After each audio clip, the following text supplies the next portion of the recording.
அன்னைக்கு ராத்திரி 11 மணி இருக்குங்க.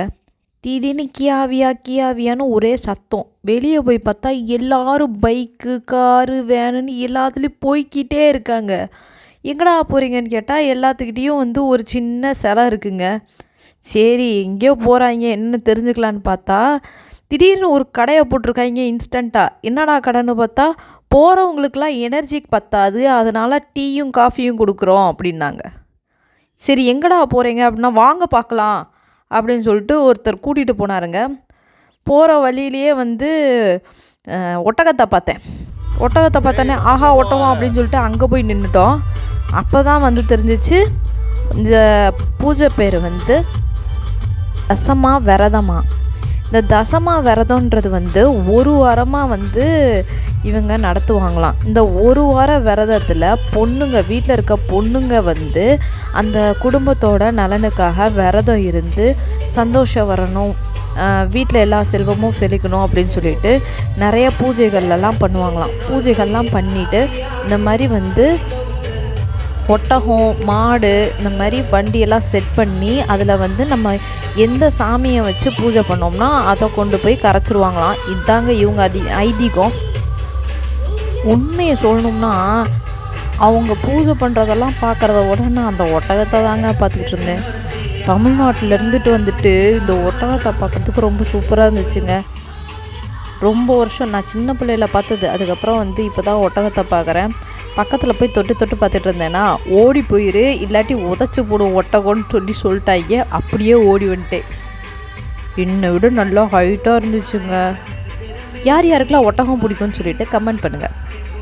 நெக்ஸ்ட்டு இந்த சிலையோடையே மற்ற சிலையெல்லாமே போய் நதிக்கரையில் கரைக்கிற இடத்துக்கு கொண்டு போயிட்டு இருந்தாங்க. நானும் போய் பார்த்தேன். அது எப்படி இருக்குன்னு நீங்களும் பாருங்களேன். இதில் ஒரு பின் குறிப்பு என்னன்னா, இந்த குஜராத்தை பொறுத்த வரைக்கும் அவங்க என்ன பண்ணுறாங்களோ சரி, அதில் ஏதாச்சும் ஒரு பக்கம் பாட்டாக போட்டுக்கிட்டே இருக்கணும். இவங்க கர்பா டான்ஸை ஆடிக்கிட்டே இருப்பாங்க.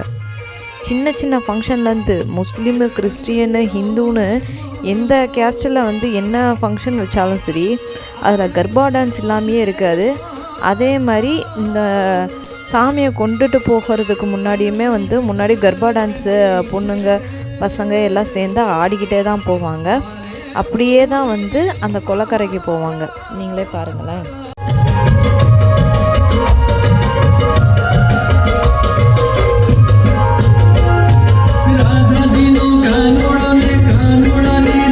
என்னடா டான்ஸ் வீடியோ ரொம்ப ஷார்ட்டாக இருக்குன்னு பார்க்காதீங்க. கர்பா வீடியோஸ்ன்னு சொல்லிட்டு இதே மாதிரி டான்ஸு நிறையா அப்லோட் பண்ணியிருக்கேன். அதில் போய் பாருங்கள், காப்பி ரைட் அடிச்சு விட்ருவாங்க. அடுத்தது இங்கே அந்த சிலையெல்லாம் எங்கே கொண்டு கரைக்கிறாங்கன்னு பார்த்தீங்கன்னா, 4 தெருவுக்கு ஒரு சின்ன ஏரி, செயற்கை ஏரியை அவங்களே உருவாக்கி கொடுத்துருக்காங்க கவர்மெண்ட்லேயே.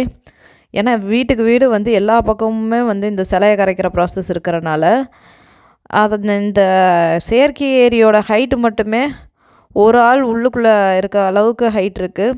இந்த மாதிரி சிலை விடிய கொண்டு கரைச்சிக்கிட்டே இருக்காங்க. பேத்தட்டிக்கலி நான் வீட்டுக்கு போய் தூங்குறதுக்கு எனக்கு மணி 3 ஆகிப்போச்சு. குளிச்சிருக்க ராத்திரியெல்லாம் சிவராத்திரிம்பாங்க, எனக்கு தசம ராத்திரியாக போச்சு. இந்த தசம ராத்திரியை பற்றி இன்னும் பூஜையெல்லாம் எப்படி பண்ணுவாங்க என்னன்றது உங்களுக்கு தெரிஞ்சுக்கணுன்னா சொல்லுங்கள். அதை பற்றி தனியாக ஒரு வீடியோ போடுறேன். தேங்க்யூ.